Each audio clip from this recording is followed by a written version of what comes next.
Tu ne peux pas combattre dans l'esprit si tu pries avec ton âme confuse. Le guerrier spirituel ne se contente pas de crier, il discerne, il veille, il libère. Éternel, Dieu des armées célestes, toi qui fais trembler les cieux quand tu parles, toi qui veilles sur ton trône avec justice et feu, nous nous tenons à la brèche ce jour, comme des sentinelles dans la nuit. Nous élevons ce moment comme un autel vivant. Seigneur, nous déclarons que ce n'est pas un contenu, c'est une mission, pas une émission, une convocation céleste. Par l'autorité du nom de Jésus-Christ, nous déclarons la fermeture de toute voie d'oppression. Confusion mentale, distraction de l'âme, poids démoniaque. Que tout ce qui vole l'attention s'effondre maintenant, que les cieux s'ouvrent et que ton souffle balaie ce lieu, comme au matin de la Pentecôte. Saint-Esprit, viens sonder, purifier, secouer. Révèle les choses cachées, arrache les racines de l'ennemi et restaure les cœurs brisés de tes adorateurs épuisés. Seigneur, nous prenons position. Ce moment n'est pas ordinaire, il est marqué par l'agenda du ciel. Là où il y avait sécheresse, nous appelons les sources de l'eau vive. Là où il y avait torpeur spirituelle, que ton feu réveille les esprits. Là où l'âme chancelle, que ton esprit relâche force, direction et clarté. Nous déclarons que ce lieu, cet instant, devient un champ de bataille saint. Toute pensée captive est ramenée à l'obéissance de Christ. Tout esprit d'opposition est exposé, lié et renvoyé dans les lieux arides. Nous parlons à chaque foyer connecté. Que la paix surnaturelle envahisse les murs. Que les cieux dominent les ondes. Que la lumière de Christ pénètre chaque recoin. Et que ton feu, Seigneur, ton vrai feu, descende non pour faire spectacle, mais pour consommer ce qui n'est pas de toi et allumer ce que toi seul peux nourrir. Au nom puissant de Jésus, nous avons prié. Amen.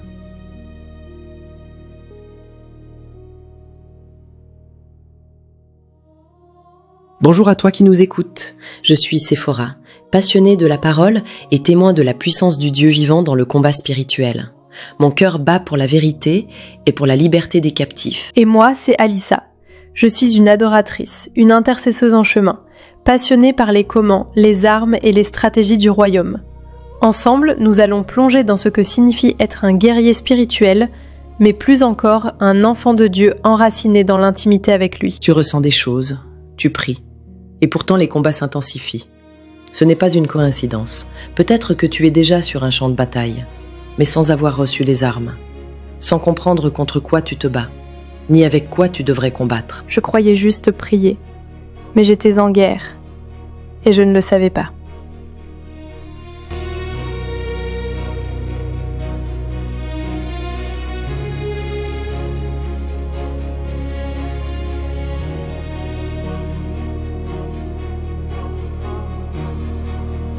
J'ai eu des songes. Je me vois en train de me battre avec une épée. Il y a des ténèbres autour de moi, des présences oppressantes, des esprits hostiles. Mais au milieu de tout ça, il y a aussi des anges. Des anges qui se tiennent près de moi, qui me viennent en aide. Et ce n'est pas que dans les rêves. Parfois je suis paralysée dans mon sommeil. Mon corps ne répond plus, mais mon esprit hurle. Et là, le Saint-Esprit me montre. Il me montre des esprits mauvais, des choses qui se passent dans l'invisible.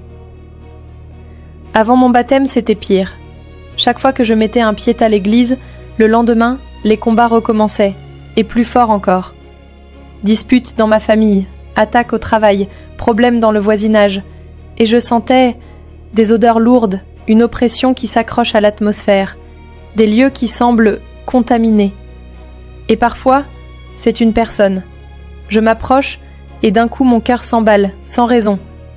Ou une colère monte, comme si quelque chose en moi disait « attention ». Et quand je l'ignore, je finis par découvrir que ce n'était pas une personne de confiance.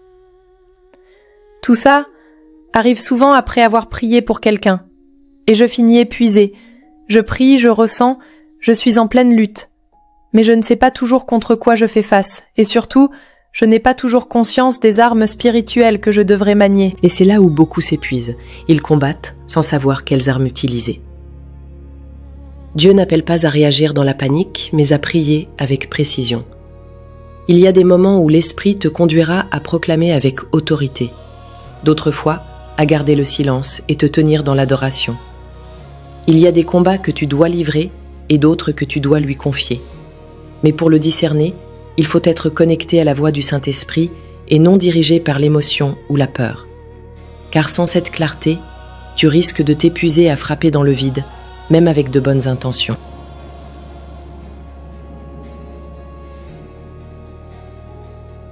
Ce que tu vis, Alissa, c'est le langage de l'appel. Ce ne sont pas des cauchemars aléatoires, ce sont des visions prophétiques de ton champ de bataille spirituel. Quand Dieu appelle un intercesseur guerrier, il commence souvent par lui ouvrir les yeux dans le monde invisible. Il montre ce qui se passe derrière les circonstances visibles, pour qu'il ou elle ne prie plus à l'aveugle, mais avec stratégie.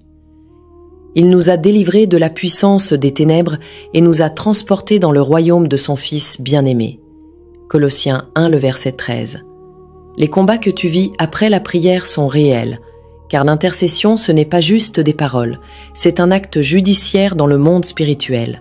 Quand tu pries pour quelqu'un, tu déranges un ordre invisible, tu contestes une emprise, une légalité spirituelle, et l'ennemi réagit.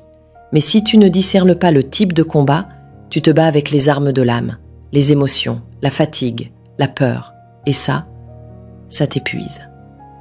Dieu ne t'appelle pas à subir, il t'appelle à discerner. Ça commence par comprendre qui tu es, un être tripartite, esprit, âme et corps.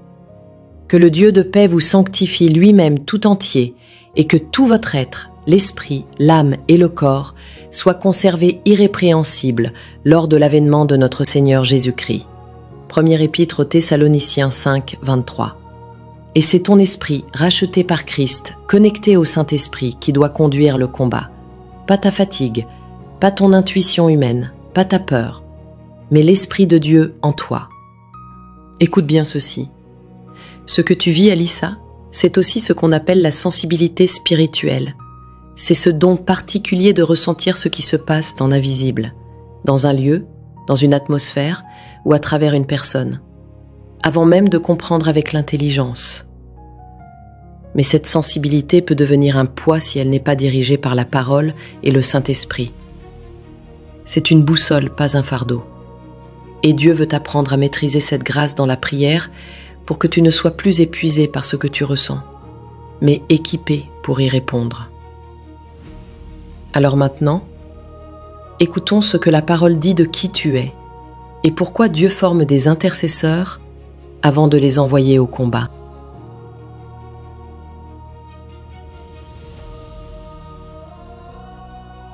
Avant d'intercéder pour les autres, il faut comprendre comment Dieu t'a façonné. Dans le plan divin, l'homme est un être tripartite, esprit, âme et corps. Ce n'est pas juste une doctrine, c'est une clé stratégique pour savoir où se situe le vrai combat et comment y répondre spirituellement.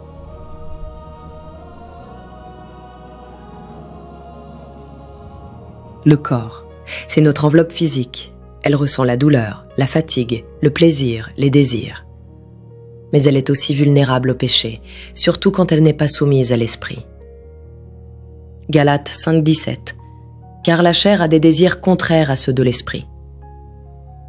L'âme, c'est le siège de ta volonté, de tes émotions et de ton intelligence.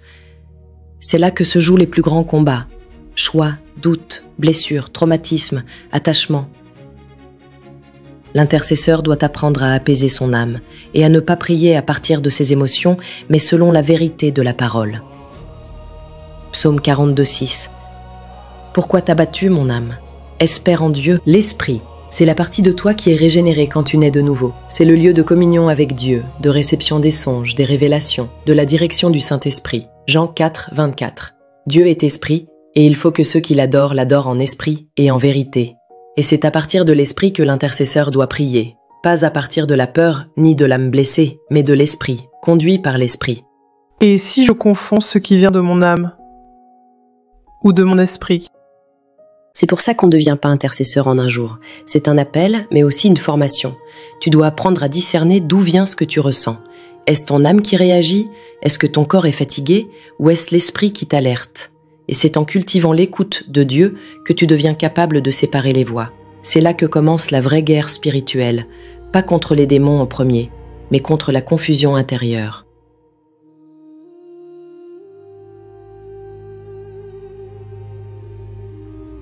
Avant d'apprendre à manier les armes, il faut savoir pourquoi on est appelé à se lever.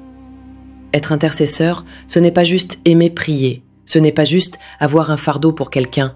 Un priant peut intercéder ponctuellement, mais un intercesseur est appelé, c'est une mission, c'est une position, c'est un manteau que Dieu place sur tes épaules.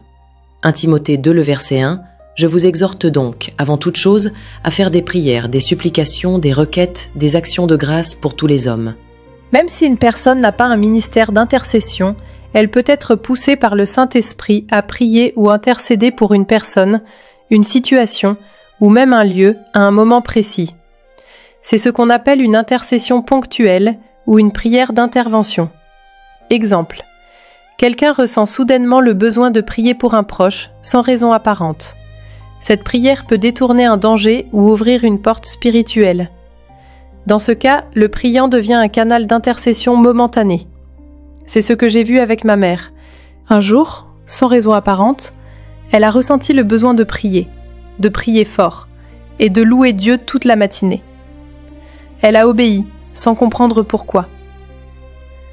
Ce même jour, mon frère devait accompagner un ami, mais son superviseur lui a interdit de partir, malgré son insistance. Finalement, c'est quelqu'un d'autre qui a pris sa place. Quelques heures plus tard, on a appris que cet ami et la personne qui était partie avec lui sont morts dans un accident de voiture. Et là, j'ai compris la prière et l'obéissance de ma mère. Parce qu'elle a prié, le ciel a déplacé les circonstances. Mon frère a été couvert par une intercession inspirée. Parfois, ta prière devient un mur entre la vie et la mort. L'intercession, ce n'est pas toujours un ministère officiel. Parfois, c'est juste un cœur qui dit oui à l'appel de l'esprit, au bon moment, pour sauver une vie. Parfois, je ressens cette poussée, comme une urgence dans mon esprit. Je ne comprends pas tout, mais je sais que je dois prier. Pour une personne, une situation, même un pays. Mais j'ai aussi compris que ce n'est pas parce que je ressens que je dois forcément prier immédiatement. Exactement. L'intercesseur ne prie pas seulement par compassion, il prie par direction. Il faut apprendre à consulter le Saint-Esprit, car parfois, tu peux prier trop vite, ou même contre ce que Dieu est en train de faire.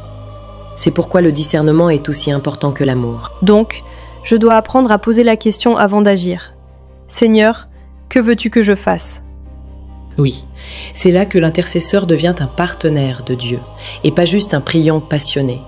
Et tu verras que dans ces moments, Dieu révèle ce qui est caché, même quand tout semble calme à l'extérieur. Et même quand tu ne sais pas quoi prier, même quand tu n'as plus les mots, tu n'es jamais seul. L'Esprit aussi vient au secours de notre faiblesse, car nous ne savons pas ce qu'il nous convient de demander dans nos prières, mais l'Esprit lui-même intercède par des soupirs inexprimables. Romains 8, 26. L'intercesseur, ce n'est pas celui qui sait tout, c'est celui qui se laisse conduire. Tu ressens que Dieu t'appelle à te lever dans l'intercession ? Alors reste connecté, parce que ce n'est que le début. Dans le prochain épisode, on va rentrer plus profond. Tu découvriras ce que Paul appelle les dominations, les autorités, les puissances spirituelles. Et surtout, comment les affronter avec intelligence. Bienvenue dans le manuel de l'intercesseur guerrier, là où on ne prie pas au hasard, mais avec feu, stratégie et autorité.